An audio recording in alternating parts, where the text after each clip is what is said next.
Om Tare Tu Tare Tu Re Soha. Om Tare Tu Tare Tu Re Soha. Om Tare Tu Tare Tu Re Soha. Om Tare Tu Tare. All right. Well, happy Wednesday. We're back into the text. We're on these meditations on the path. And we've been going over the reflections, the analytical process of working with anger, the antidotes to anger, the mental affliction of anger. First antidote was really seeing what a problem it is and recognizing that it's really not helping us in the ways that we'd like. And then the second one was kind of putting ourselves in another's shoes, seeing things from their side, recognizing others. And then karma was last week, the implications of how we respond to anger. And this week, I think we're getting into the mirror. So that'll be, I think, a little bit similar to putting yourself in other shoes. And we'll pop up the text here. Yeah, people are mirrors. Get this little pop-up out of my way. Okay. People are mirrors. A Buddhist teaching says that we would not see faults in others if we did not have them ourselves. Other people are therefore like mirrors, reflecting faults and mistakes that we have and need to work on. So you may have heard this before. It's a kind of a common piece of wisdom that's been passed around, not limited to Buddhism. That the things that kind of bug us the most about others, something within ourselves. There's the old analogy: whenever you're pointing a finger at one person, three are pointing back at you, kind of thing. You spot it, you got it. Yeah. So some universal wisdom. It's not limited to Buddhism, but it's something that has been brought up through many traditions. So think of someone you find annoying. Boy, they just go right at it, don't they? Check exactly what it is that you dislike about them. Is it something they do or some attitude they have? Then look into yourself and try to find the same thing or something similar. It may be obvious. You might easily remember doing the same thing yourself or realize that you have the same attitude. But in some cases, you may need to look deeper. It could be something you deny and suppress, seeing it as unacceptable. That's where the problem lies, because you dislike and don't accept that part of yourself. And you get angry when you observe it in others.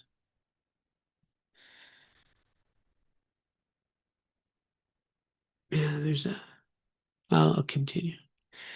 The solution is to learn to accept that behavior or quality in yourself. Now, accepting does not mean condoning it and thinking you can behave that way as much as you want. It means being honest and acknowledging the existence of that fault, while knowing you can work on decreasing and eventually overcoming it. Being more accepting and compassionate about our own shortcomings will enable us to be more accepting and compassionate towards others. So this is one of those antidotes when, we get frustrated with people, or, find somebody annoying, or, we stick that label, that person's a jerk, and it's like, as soon as you see them, right, you just, I don't want to be around them. I've stuck that label on. And the invitation here is, well, why is your mind like that? Why are you so affected by another human being who's may not be doing anything, you find particularly annoying at that moment, but they've done some things. I always like process of where here's someone you really don't like, and now you have to sit in a car with them for 3 hours. I mean, just cringeworthy just thinking about it, right? And you're sitting in a car with another human being, they're not torturing you or anything. But even, or have to sit next to them in a thing, or like it's just the pain. And then we sit there and go, what's that about? What's that about? We've been exploring and understanding that these, whether it's anger or anxiety or frustration, whatever is arising, it's actually arising in our minds. It's not them. It's having they're having an impact on some condition already in my mind, like how I think others should be, which kind of funny. Like I actually know how you guys should be, you know. But I'll tell you what, if you would do what I want, that'd be great. you know. So it's just crazy thinking, right? When you just look a little more deep, it's just crazy thinking to some degree. And but the idea then is start to recognize, okay, the frustration, the annoyance, is here, not there. As a matter of fact, this person may not be doing anything that I would find annoying in this moment, may not be doing the unkindness, might even be doing something nice. We don't even like them when they're doing something nice because they're just doing that to impress people. Of course, they're not. I know them. They're a jerk. They're stingy.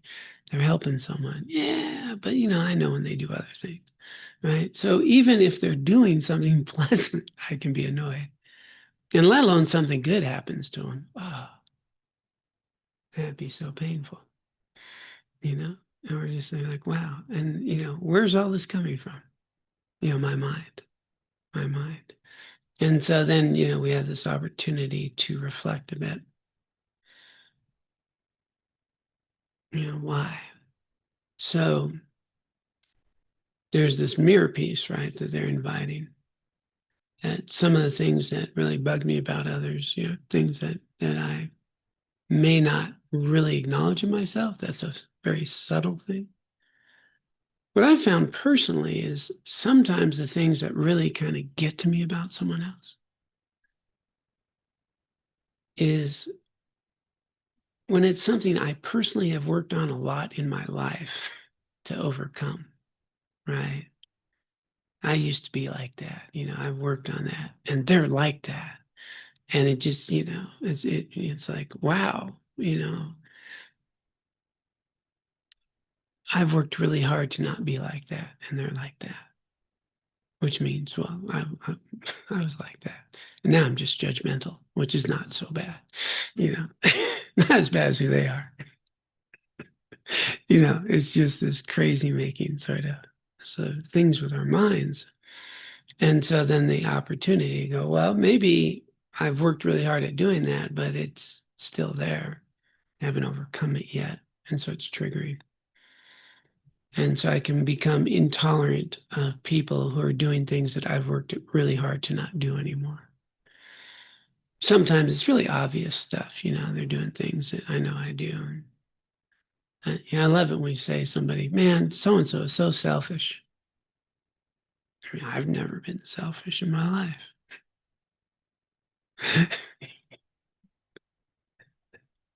you know, yeah. Jimmy over there, yeah, that guy's a liar. Yeah, I've never lied. And you sit there and go, okay, wow. But if we step back, it's these opportunities that are really showing us our mind, and the opportunities of the things that we get to work on. When we really start to notice these feelings, sometimes jealousy or insecurity, and how we project it onto others being the cause. What they're really doing is showing us what we're not okay with. And then a really amazing thing happens the more comfortable we get with ourselves. And that's the point that Venerable was making is the more comfortable you are with yourself, the less annoyed you're going to be by others in general. You're going to just find that when you're comfortable, don't really bug you that much. A little uncomfortable, insecure, kind of evaluating my status as a human being based on somebody else. They got a little something I don't have, or they look less than me, or how do I fit into here? And that constant comparison with others is always going to put us either feeling less than or maybe a little better than. But even that whole construct is based on insecurity. I wouldn't need to compare myself with you if I was okay. I just no, other humans. They have their stuff. I got my stuff, and and it's not threatening. So this possibility that we can have is that we can recognize how insecure we might be with our own self in some ways that aren't very obvious until we meet our mirror. And then they're giving us an opportunity. The practice that I was taught a long time ago was to spend as much time as I can with someone I find very annoying. Go hang out and then watch what arises in the mind. And that was a great practice. I'd spend some, I was a colleague at work. I was a school teacher. There was another school teacher, and he was the antithesis of me. Like there was nothing about us. It was, you're talking about water and oil, man. And, so on the surface, there was no way, I was going to find any of that. But what I discovered when I was spending time with him was that my judgmental mind was really monitoring all these things about him that I had strong feelings against. And it blocked me from seeing all the good he did. And this guy did a lot of good. He tutored kids, after school. He had his time. He was passionate about his teaching, even though he did it all wrong. But he was passionate about it. He was really dependable, and he had his methods. And what happened over time was I just started to appreciate him because I started to see his value and his care and his commitment, and recognize that he just had a very different worldview than I did. And so really good experience, because what happened is then we became friends and colleagues, and a very different experience than judgment that I had.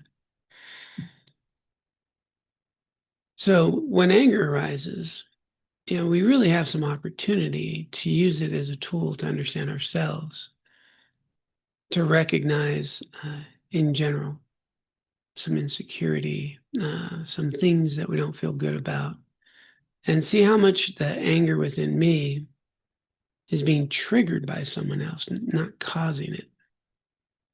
And as I become more whole, a little more comfortable with who I am, know that I screw up a lot, I've done things I don't feel good about, that I have certain things I'm still working on.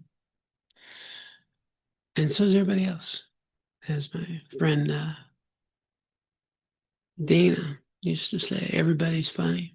I'm funny too. That we just have our stuff, And that's this really wonderful opportunity. But there's a lot of stuff I didn't know I had. And that's the teaching today. It's this person is becoming a mirror to show you your journey, why you're here, what you need to, or what you have the opportunity to work on, to cultivate, to find some inner peace and some well-being. And so in Buddhist teachings, they'll always talk about them as being, in the 7-point mind training, they're the distinctive ones. They trigger you, right? They offer you something about yourself, or there are precious teachers. There's a cause for your enlightenment. And typically Tibetan lamas would tell you they're your best friends. Like your good friends, they're not so helpful. They're just nice to you. They give you stuff. They don't tell you bad things about yourself. They let you roll with things, you know. But there's those people that really piss you off. And they're the ones that show you your mind. They show you where we're at in this whole journey. You treasure them. And so there's a lot of mind training practice that really values these people because they're really giving you the greatest gift of showing you your mind. You know, I think is, Ram Dass. This thing is, whenever you think you're feeling spiritual, go spend a week with your family. Yeah. Yeah. See what comes up. Yeah. And so that's, these things that our dear friend Mark Maloney, is this big story where he at the Mind Life conference, right? The the what? Research Institute. Yeah, the Research Institute gets to have a little time with Matthew Ricard, Venerable Matthew Ricard, incredible monk, great yogi, often referred to as the happiest man in the world. It's great talk called Habits for Happiness. And so, Mark's sitting with them, and Matthew says, "So how's your loving kindness practice going?" Mark says, "It's going great." And Matthew says, "How's it going with the people you don't like?" Yeah. And immediately Mark goes, "Well, there is this one guy." This one guy just, and so he made that guy his practice, and things really, there's a whole story behind it. But he wound up actually saving him from sort of I don't know if it was a heart attack or what it was, or stroke or something, but it was his neighbor, and he could hear him calling for help, and he wound up being able to go help him and get him the medical care he needs, so forth. He said, though, even though as he's picking up, he's thinking about chucking him in the pool, but but he did, and he got it there. And so, there's these really wonderful opportunities to sit there and work with ourselves and see how we judge. And for me personally, what's helpful, I do notice that I'll notice what bugs me about someone. Usually I can find pretty quickly that it's something about myself. In general, as I notice, a lot of times it's things I've worked on that I really don't like about myself that I've been in the process of. But it brings me back to, who am I to judge anyone? I've done horrific things in my life. I've hurt people in all kinds of ways. And people helped me learn how to live and taught me how to be a better human being. And the fact that people helped me learn how to live and be a better human being didn't make me better than anyone. It made me more fortunate than many and have an opportunity to change the way I lived. And so, having done all this myself, it's nice that I have the opportunity to recognize that this person being in a particular way at this moment also has all the seeds of goodness and everything else, just like I had, and didn't know how. And they could be, Mother Teresa next year. Who knows? Things change. We're changing, right? And but that's all helping us work with the anger. What they're pinpointing is this really rare opportunity to have something revealed to us about ourselves. And that's the precious treasure of these distinctive ones. These people are the cause for our enlightenment. And so it's kind of hard to be mad at the cause for your enlightenment. It's not that hard. It's just irrational. Yeah, it's not hard. It's a little irrational when you think, wow, they're just showing me my mind. And so the big takeaway here is that opportunity. What do we do with it? And how do we take the treasure of that experience, of that mirror, and then acknowledge it and understand it and work with it? They're helping us remove the seeds of anger, the seeds of misunderstanding, the seeds of insecurity that are still within us, and they're just showing it to us in a real clear way.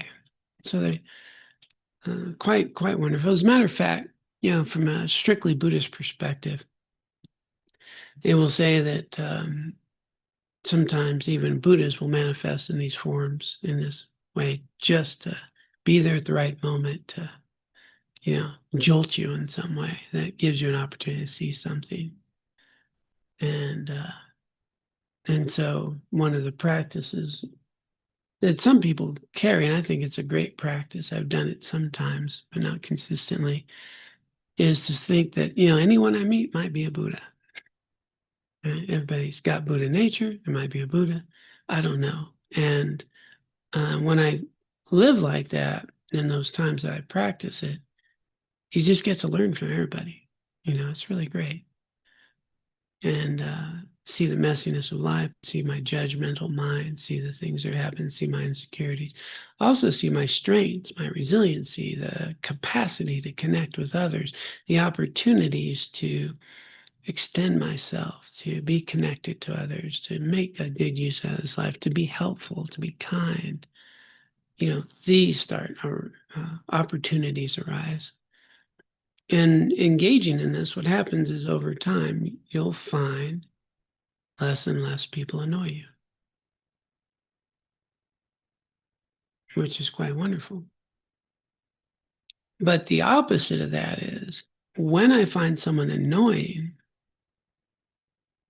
and I tell people about that, Jimmy guy's so annoying, don't you think? Oh yeah, they're annoying, and now I reify it, this is annoying. Anybody who's like Jimmy now is going to annoy me. So I'm creating more and more conditions to be annoyed more often. And I got friends who validate me feeling annoyed. And then, of course, they find them annoying. And so we keep thinking these people are annoying, even when they're not doing anything annoying. And then I don't even realize that annoying's here, not there. And so my whole life, I'm trying to not be annoyed. I'm creating the causes to be annoyed because I'm working in the wrong direction. And so, yeah, I was just with someone yesterday, and just for quite about a half hour of just complaining, about the state of the world, about these people, and about that, and just the constant. I kept trying to shift it a little bit here and there, and but when we generally sometimes want to feel better, and we vent about someone and we get validated, then we just keep validating these causes of our annoyance when they're not. They're conditions that trigger my annoyance. The cause is here, not there. And so over time, as we get to know people, as we get to have open-hearted conversations, we start to realize that most people are a lot like us in many ways, including their values, their hopes, their aspirations, their worries, their fears, and they have different perspectives and views, like my school teacher friend. But he valued teaching. He valued the kids. He valued the opportunity to make a difference in the world. The same values I had. Just had different perspective about how you do that. And then we have connection. And not much reason to get annoyed or angry. And so all four of these methods that we've been talking about are always focusing on removing or reducing the seeds of anger, which jump up. But if I don't have that seed, if I don't have that belief system, if I don't have that insecurity, it doesn't pop up. So over time, we keep reducing these seeds, these belief systems, these insecurities that give rise to anger. And then we're angry less, we're annoyed less because there's nothing to trigger, basically, over time. But when anger shows up, then it's like, here's something to learn. So I'll pause there, see if anyone had any thoughts, comments, corrections. I've got just a quick clarification question, John. You gonna call me a distinctive one again, or? You're all distinctive ones to me. Okay, thank you, Mark. Yeah. And that's kind of my question because,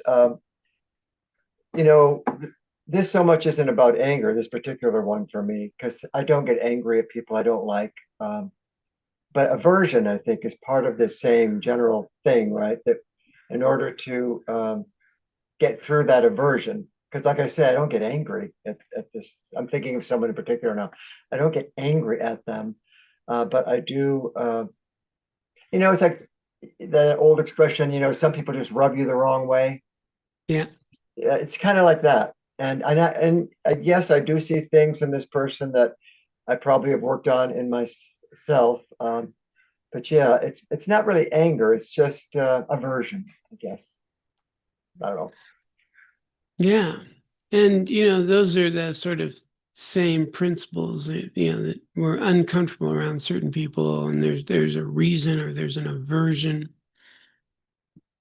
And, but sometimes, of course, it's a healthy aversion, right? Like some people are just not healthy for us to be around, which is also meaningful. And so the journey here, as with all of these teachings, is there's this optimum level we might get to, but we need to meet ourselves where we're at. And so it doesn't mean that we leave this room today and you're going to be comfortable with everybody. And if anyone annoys you, you're going to hang out and go have dessert with them, right? It means, okay, I've noticed I have an aversion with this person. Is there something to learn from there? And maybe there is. Maybe I can work on that a little bit. And as Mark, you just shared, you start seeing some good qualities, but you still don't want to go have tea with them. And, so, but, these are, as we refine over time, when we can soften and start seeing things about these people, this heart can soften, compassion can soften, and aversion reduces. But just, when you think about what you just shared, Mark, you've gone through your whole journey in these decades of inner work that you've been on. Think about what you said when you really don't get angry much, right? I mean, what a journey, right? That's that refinement. Went all the way from, someone who probably got angry frequently in life to someone who has found a lot greater capacity of well-being, of value of who you are, of the things that you do. And you may have noticed you don't get angry, right? Which they're not triggered so much. And now you're just down to aversion. Like, that's the trajectory, right? That is the trajectory. And so that's a sign of really advanced practice, over your decades of work. Yeah. Yeah. And so that's the thing. We're not, we're on a trajectory, a gradient. It's nice to only have a little aversion instead of wanting to rip somebody's face off. Exactly. Thanks, John. I appreciate it. By the way, I had a successful pilgrimage to Rome, made all four basilicas, all four holy doors, and even took confession and communion, which I haven't done in probably 60 years or something. It was a very interesting trip. We'll talk sometime about that. Good, good. Hopefully you took all of us with you through those Of doors. course I did. I was thinking of all of my distinctive ones. Yeah, and I know you're going to confession. I'd emailed you some things.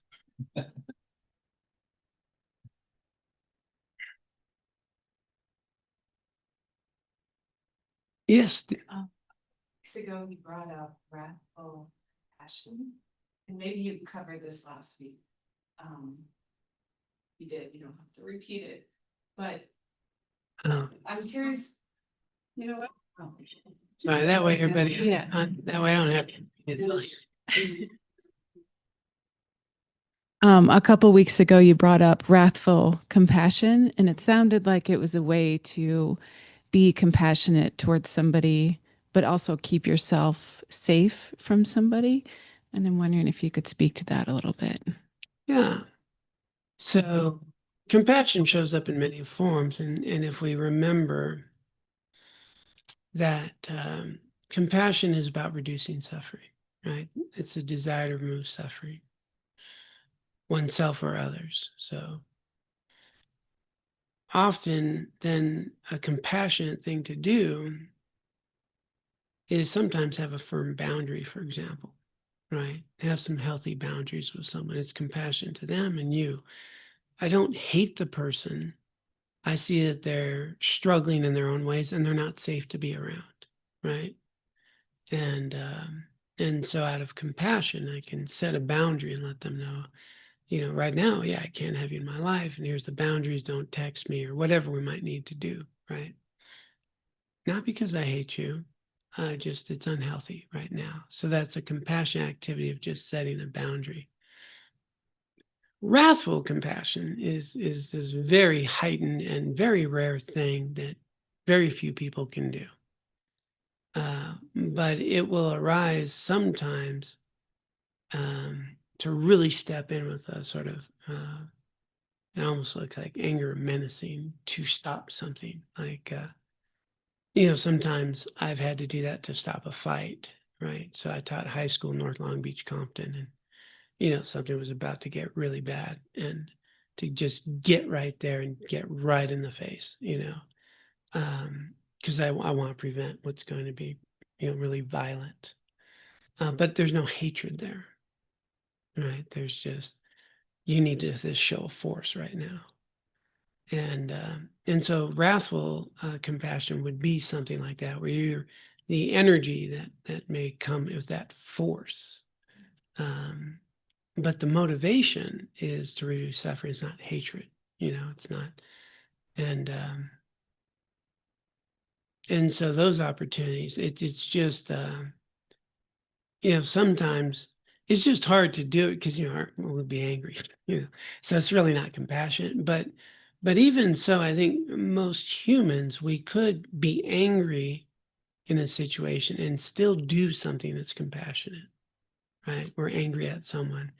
But we're not going to belittle them or anything, but maybe we're just yelling, and it's a reducing level. So this always boils down to our motivation. Can we not have hatred, but we see a need to show up in a certain way? Sometimes mothers will just yell at a kid like they're about to step out in front of a car or whatever. It's pretty harsh. Sometimes. And what's the old saying, man?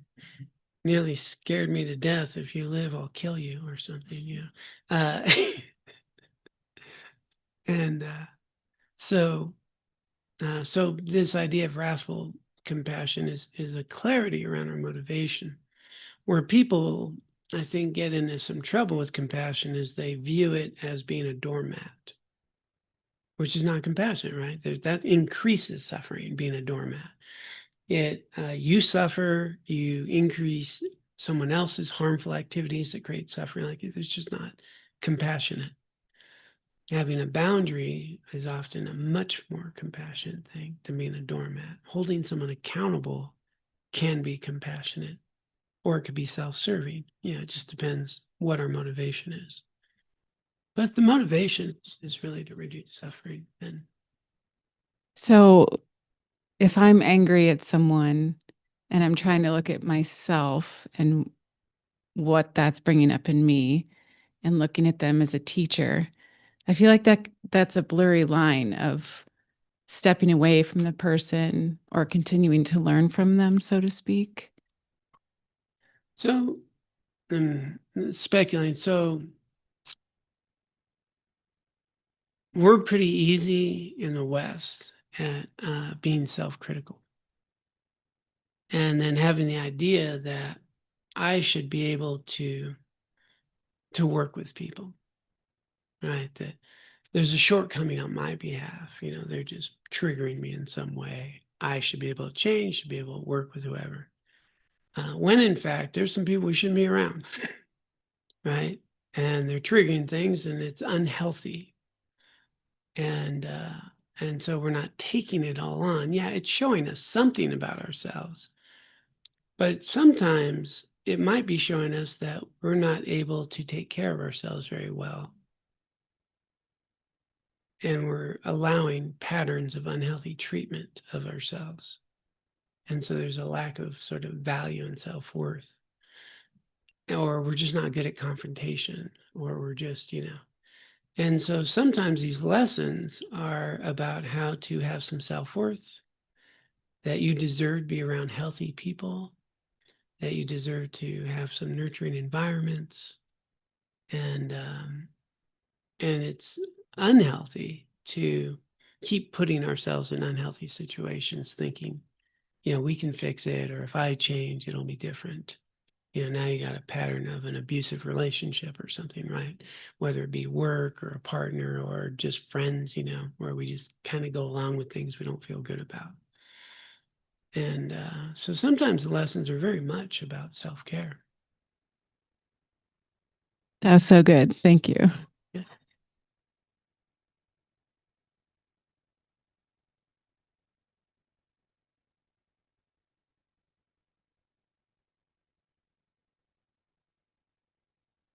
Take care, Mark. Okay.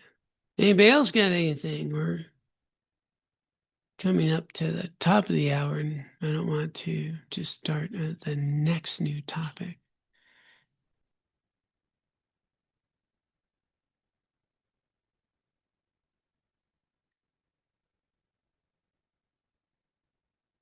Okay. Well, maybe we're just good.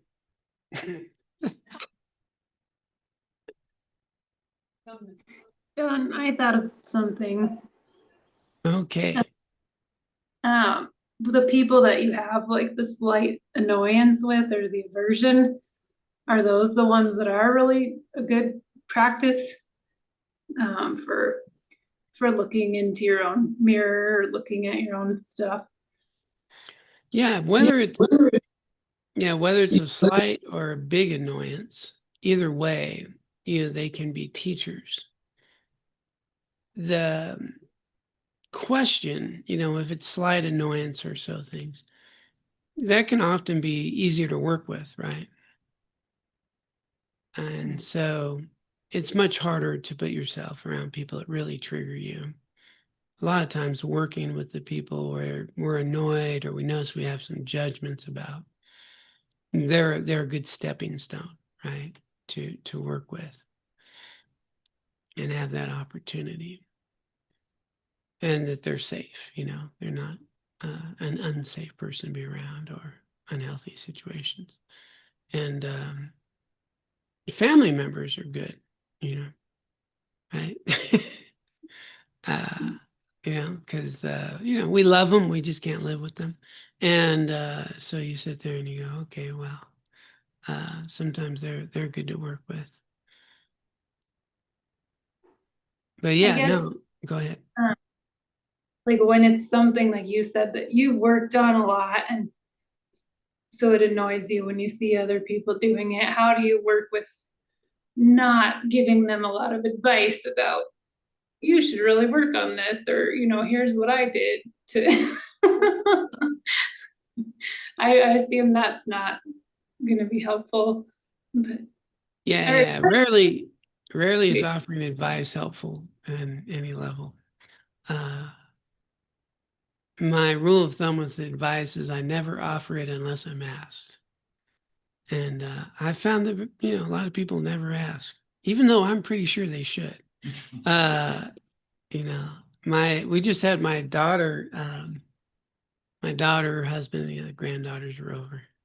And, I think I'm one of the, Laura is a grandparent with me, the both of us, but over all these years, even before I was with Laura, my rule of thumb is I don't give advice on how to raise the kids, and I'm pretty sure I'm the grandparent they want around because, like Whereas the other ones might kind of tell, here's what you should do, as you're raising. And there's a couple times in a relationship she asked a little something here and there, but generally, this rule of thumb for me has been very helpful. Is, I just don't offer advice unless somebody asks, and but you can sometimes skillfully shift something in a person. For example, a story that one of the people that come here, that come to the Dharma centers, they volunteered. I think it was at the thrift store in Aspen, if I'm correct. And this one person would come in and they just always complain, right? They just complainers, just always complain. And so what this person would do, as soon as they came in the door, as soon as they saw him, before they could say anything, they'd say, "So what's good?"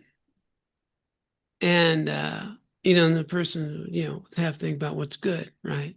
So it's a skillful shift. You didn't offer advice to change a behavior, but you can often find a way to interact with them that will promote a healthier behavior. Does that make sense?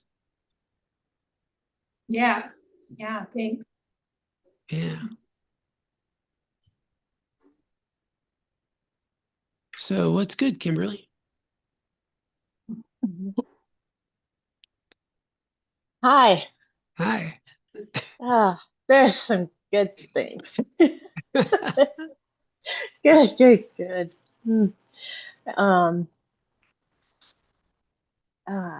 What we're talking about is so symbolic of the last year of my life. In 8 years, but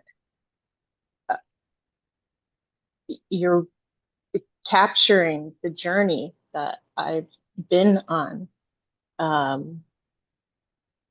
But in the meantime, I felt like I was crazy. I'm feeling averse and hatred, and I've even confessed that in here.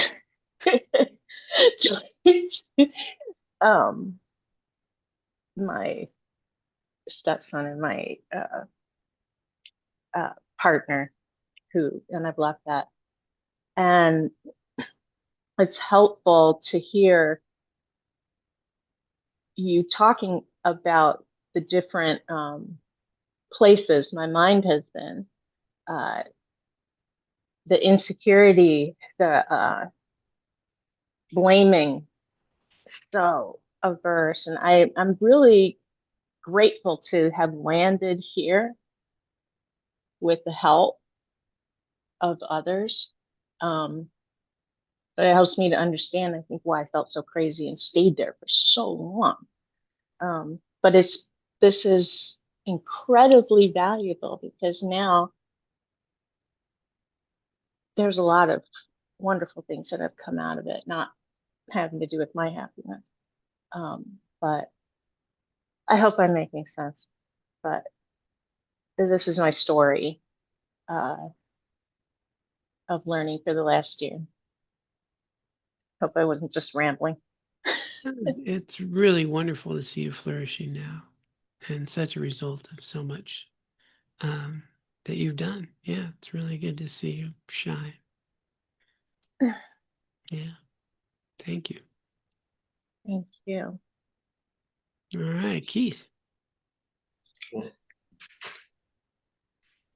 Hello, everybody. Hey, John, thanks for the talk. Thanks, everybody. Just that point, the mirroring, is such an opportunity to learn things about my own mind.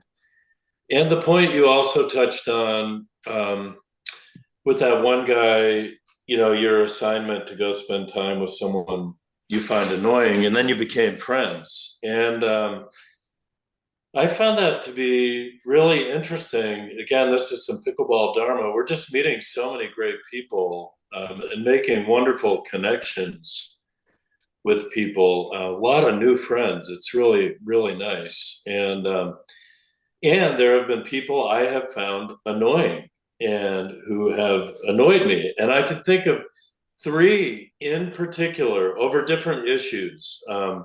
One person very overly controlling, another person kind of cliquish and shutting people like me and others out, and another person, I'm forgetting what the third thing was right now, but these three people, and taking this advice, sort of dismissing the messenger and getting the message, like, what are these people telling me about me in terms of my own controlling behavior, my own cliquishness at times, my own competitive or critical. Oh, another one was being critical, this person being critical, and how annoyed I was by them being critical. So what are these people showing me about myself with all that in my mind? And that's been very fruitful. And interestingly enough, now that I've got that, I owned that trigger and worked on it within me, it allowed me to see all three of these people in a different light, and to key in on their positives. And these are three people now I've become very friendly with and enjoy, and even spending extra time with them. And so the second opportunity is, gosh, I wonder what could be there with this person once I get this trigger and this annoyance out of the way and really deal with it myself. There's been opportunities for positive connection and even friendship in it. So it's been a wonderful practice. I really appreciate it. And I'm glad we're talking about it. Yeah, keep playing pickleball, man. A lot of life lessons there. Appreciate it, Keith. Yeah. Yeah, such a wonderful example of how things change. Or we change, actually, right? Yeah. Roxana.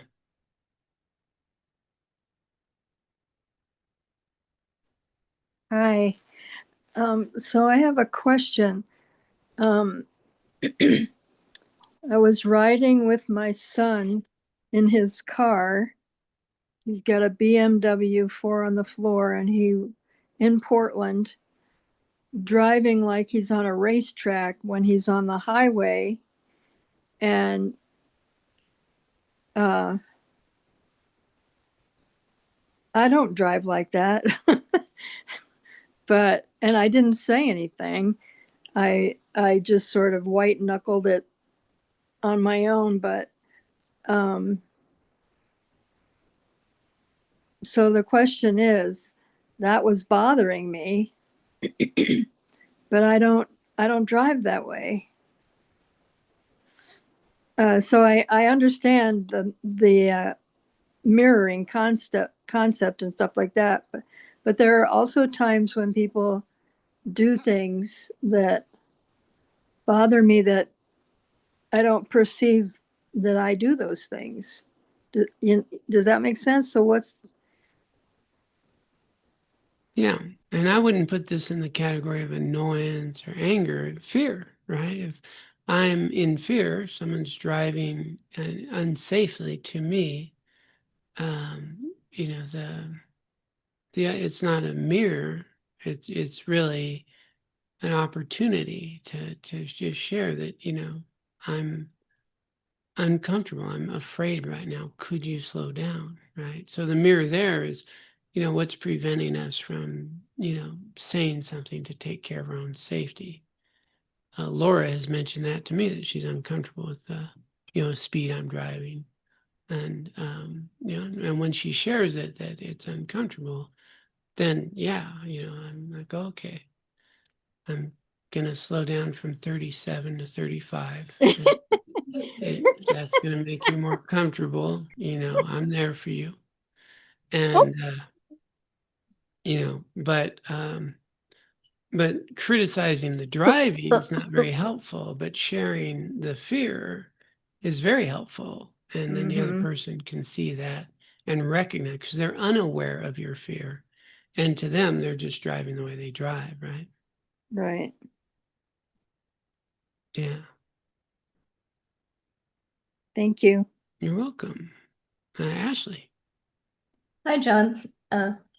Yeah, you helped me to clarify the feelings I have. There's someone who is a relative of my husband's who just rubs me, like was being said earlier, just rubs me the wrong way.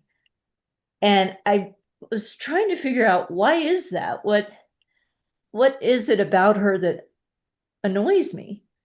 That triggers that. And you were bringing out how they're like a mirror. Well, thinking about it, I can see how some of these qualities are qualities like, insecurity that I've been working on.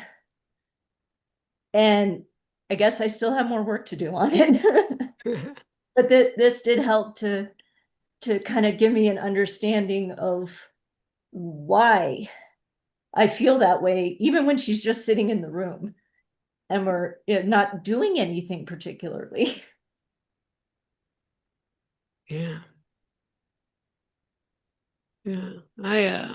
It's interesting, just my own personal experience is that, things that I've really worked hard to overcome can really bug me about someone else. And I think it's because I've seen how much it's damaged me and what a jerk I was, right? And so when I see other people doing those things, that I've done, it just gets at me a little bit. But the wonderful part is the journey that, okay, this thing that really helps me in your particular situation is calling to mind the things that I know about a person that they've overcome. Right. So when they're relatives, sometimes something about their story a little bit. And I kind of bring to mind like their hardships, things that they've overcome. And for me, that's really softened my heart around some of those folks. Strangers, I don't always know that. But if it's, someone I have some contact with, I kind of start thinking about what they've overcome, some of the hardships they've had and struggles. And it just softens me a little bit. I mean, they're still annoying, but, it just softens the connection there. And we get to learn, and the more intimate that bond is, the softening of the bond, you're going to find less to be annoyed with, because we're identifying, relating to these positive qualities about the person, which get blocked out when I'm just focusing on the annoyance. Yeah, that's really helpful, because she has overcome a lot. And I know that, and there's a lot to admire about her. So thank you. Yeah, that's very helpful. Good. Yeah, that's my go-to. Martha.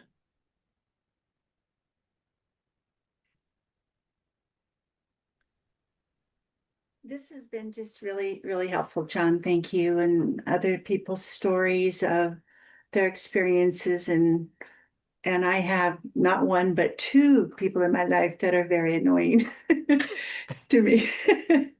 Distinctive ones. Yeah.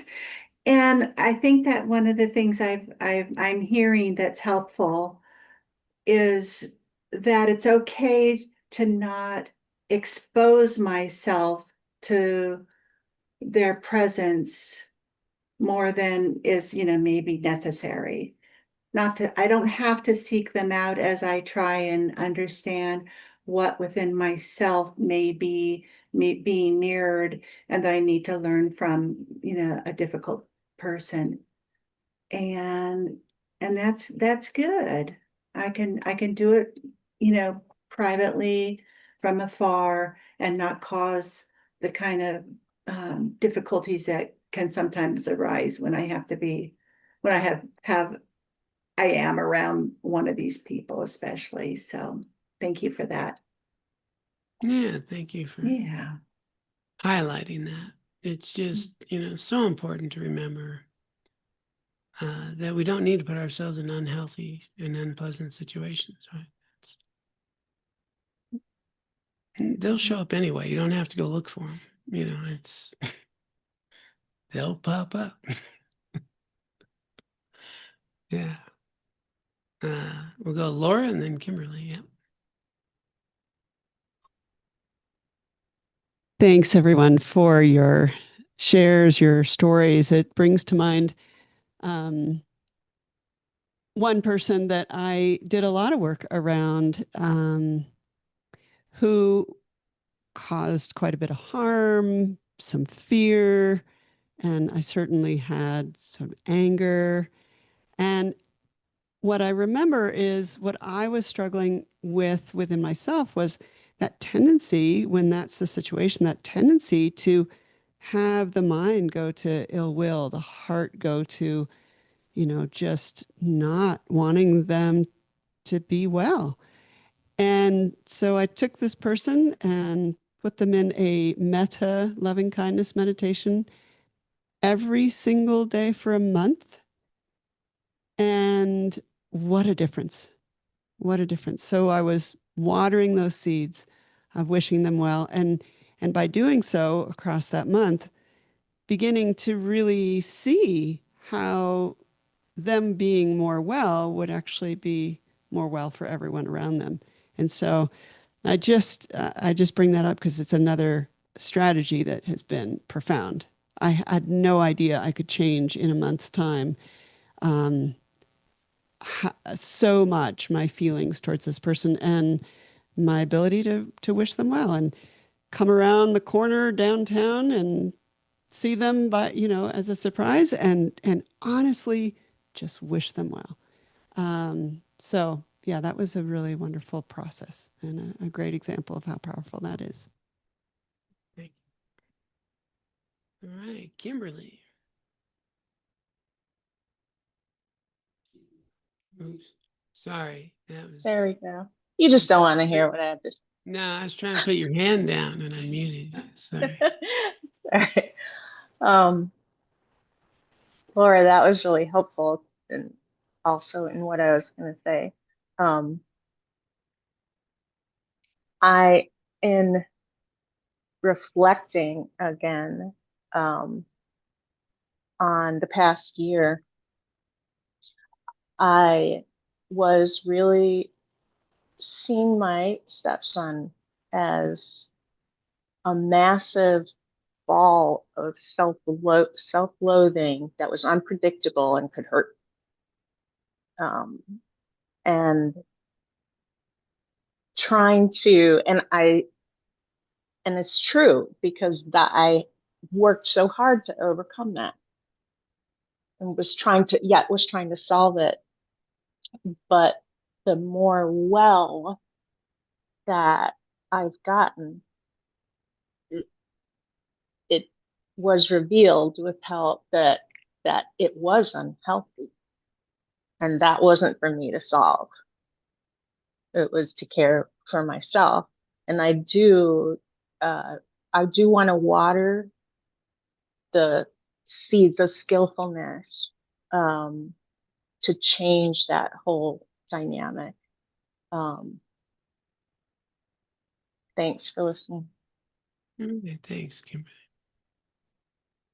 Okay, well, such a joy to have the dialogue, to have the different perspectives, the personal experience. I think so. It finds these lessons so meaningful.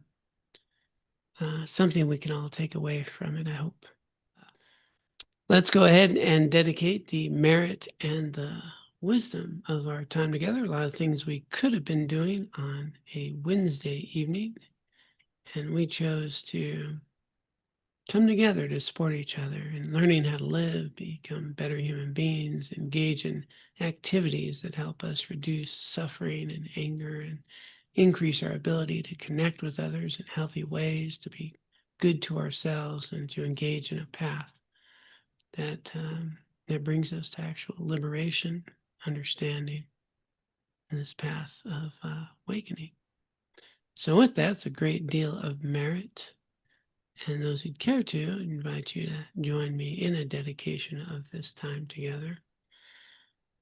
May any wisdom, any merit, any virtue that has arisen from our time together, as well as any throughout our lifetimes, may it find its way into our own hearts and minds in ways that are productive and meaningful and help us be of greatest benefit to others.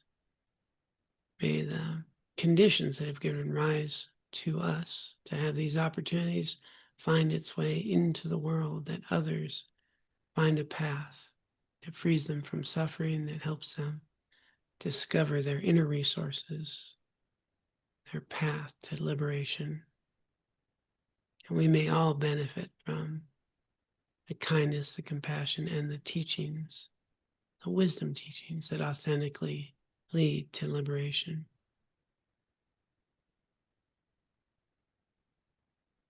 And those who care to can join me in a dedication. By this merit, may I soon attain the enlightened state of Guru Buddha, that I may be able to liberate all sentient beings from their suffering. May the precious Bodhi mind, not yet born, arise and grow. May that born have no decline, but increase forevermore. Om Tare Tu Tare Tu Re Soha.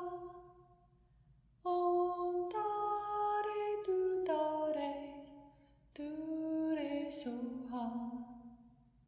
Om Tare Tu Tare Tu